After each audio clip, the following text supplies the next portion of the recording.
Hi மக்களே, வணக்கம். Welcome to அல்டி பாஸ். கொஞ்சம் கனெக்டிவிட்டி இஷ்யூஸ்னால சரியாக வீடியோஸ் வந்து போட முடியல. ஸோ இந்த வீடியோ வந்து ரொம்ப ஷார்ட்டாக இருக்க போது, பட் நிறைய வீடியோஸ் எபிசோட் பற்றின இருக்க போது ஃபுல்லாக பாருங்கள், மறந்துடாதீங்க. ஸோ இந்த வீடியோவில் என்ன கவனிக்க போகிறோம், என்ன பார்க்க போகிறோம் அப்படின்னு பார்த்தீங்கன்னா, ஃபுல் எபிசோடில் நம்ம கவனிக்க வேண்டிய ரெண்டு முக்கியமான விஷயங்கள். ஒன்று, சாண்ட்ரா நடிக்கிறாங்களா இல்லை உண்மையிலேயே மனதளவில் பாதிக்கப்பட்டிருக்காங்களா? எனக்கு என்ன பர்சனலாக தோணுது அப்படின்றத நான் சொல்லிடுறேன். சாண்ட்ரா ஒரு விக்டிம் கார்டு ப்ளே பண்ணுறதுக்கு ட்ரை பண்ணுறாங்க.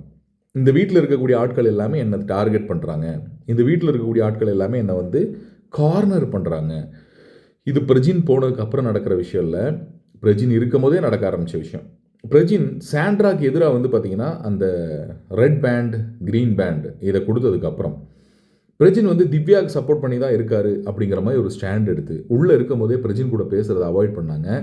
பிரஜின் வந்து தன்னை அழுக வைக்கிறதுக்கு ட்ரை பண்ணுறாரு அப்படின்னு திருப்பி சொல்லிட்டே இருந்தாங்க. நம்ம அப்பயும் வந்து முடிவு பண்ணியிருந்தோம், நம்ம அப்பயும் வந்து சொல்லியிருந்தோம் என்னென்னா, இது வந்து ஒரு அண்ணன் தங்கச்சி மனைவி இவங்க 3 பேத்துக்கு நடுவில் இருக்கக்கூடிய முக்கோணமான ஒரு கண்டென்ட்டாக போக போகுது அப்படின்னு. அதே மாதிரி கண்டென்ட்டாக அடுத்த வாரம் பிக்கப் ஆச்சு. அதுக்குள்ளே அவர் வெளியே போயிட்டார்.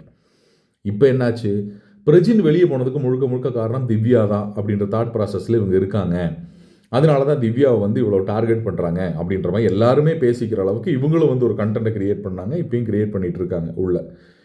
இந்த வாரம் தெளிவாக தெரியுது, திவ்யா போன வாரம் வந்து பார்த்திங்கன்னா இவங்க அன்வான்டாக க்ரியேட் பண்ண சீனு தெளிவாக பிரஜின்ட்ட இந்த அந்த விஷயத்துக்கு அப்புறமே இங்கே பாரு நான் பேசுகிறதுக்கு போனேன், ஆனால் இவங்க வந்து இப்படி கண்டபடியே இது பண்ணுறாங்க, நான் இனிமேல் அவங்கள்ட்ட தலையிடுறதாவே இல்லை அப்படிங்கிறத பதிவு பண்ணியிருந்தாங்க. இன்றைக்கி நாமினேஷனில் நீங்கள் ஒரு விஷயத்தை கவனிக்கணும். நாமினேஷனில் திவ்யா என்ன இருந்தாலும் சாண்ட்ரா என்னுடைய சிஸ்டர் தான், அவங்க என்னை இது பண்ணியிருந்தாலும் என்ன எப்படி பேசியிருந்தாலும் அவங்க என்னுடைய சிஸ்டர் தான், அவங்களுக்காக நான் எங்கேனாலும் நிற்கணும்னு நினைக்கிறேன். பட் இந்த வீட்டுக்குள்ளே இப்படி இஷ்யூஸ் இருக்குது, அதனால் வந்து அவங்க ஓவராக இது பண்ணுறாங்களோ, சின்ன பிரச்சனைகளை வந்து பெருசுப்படுத்துறதுக்கு ட்ரை பண்ணுறாங்களோ நினைக்கிறேன். அந்த மாதிரி வந்து ஒரு விஷயங்களை பண்ணி சாண்ட்ரா ஒவ்வொருத்தரும் நாமினேட் பண்ணதுக்கப்புறம் பார்வதி விக்ரமணி எப்படியாவது நாமினேட் பண்ணு அப்படின்னு காதில் போட்டதுக்கு அப்புறமும் கூட இவங்க போய் கமருதீனையும் இன்னொரு ஆளையும் நாமினேட் பண்ணிட்டு வராங்கன்னா, Sandra is playing A very very very Canning game. உங்களுக்கு அது புரியுதான்னு தெரியல. சாண்ட்ரா அண்ட் திவ்யா இவங்க 2 பேரும் ஒரு கூட்டணியிலேருந்து ப்ளே பண்ணுறாங்க.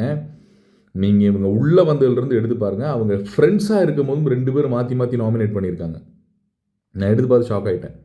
அவங்க ஃப்ரெண்ட்ஸாக இருக்கும் போதும் சாண்ட்ரா திவ்யாவையும், திவ்யா சாண்ட்ராவையும் நாமினேட் பண்ணியிருக்காங்க. இது வந்து அவங்களுடைய பேட்டர்ன் கேம், ஒரு சேஃப் கேமை ஆடுறதுக்கு ஒரு கண்டென்ட்டை கொண்டு போகிறதுக்கு வெளியே இருந்து பேசிகிட்டே ஏன் போயிருக்கக்கூடாதுன்னு எனக்கு வர தோண ஆரம்பிக்குது.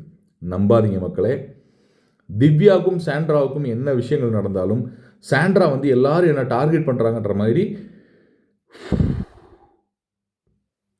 சத்தியமாக நம்பாதீங்க. அந்த மாதிரி ஒரு ப்ரொஜெக்ஷன் கிரியேட் ஆச்சுன்னா சத்தியமாக நம்பாதீங்க.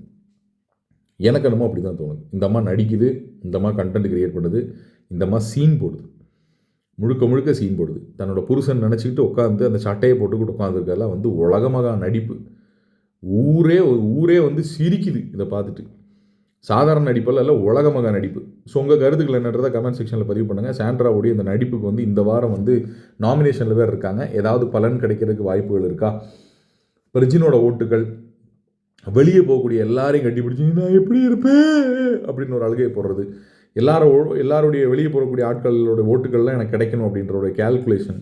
நீங்கள் பிக் பாஸுக்காகவே விளையாடுறதுக்கு உள்ளே வந்திருக்கீங்கன்னு தெரியுது. பட் கனியை தூண் சொல்கிறாங்களே, இந்த மாதிரியான வார்த்தைகள்லாம் நான் பயன்படுத்தியிருக்கேனா? இந்த மாதிரி கேவலமான வார்த்தைலாம் விக்ரமோட இந்த இடத்துலையும் உனக்கு கொழுப்பு ஜாஸ்தி, இங்கேயும் ஜாஸ்தி, பின்னாடியும் ஜாஸ்தி.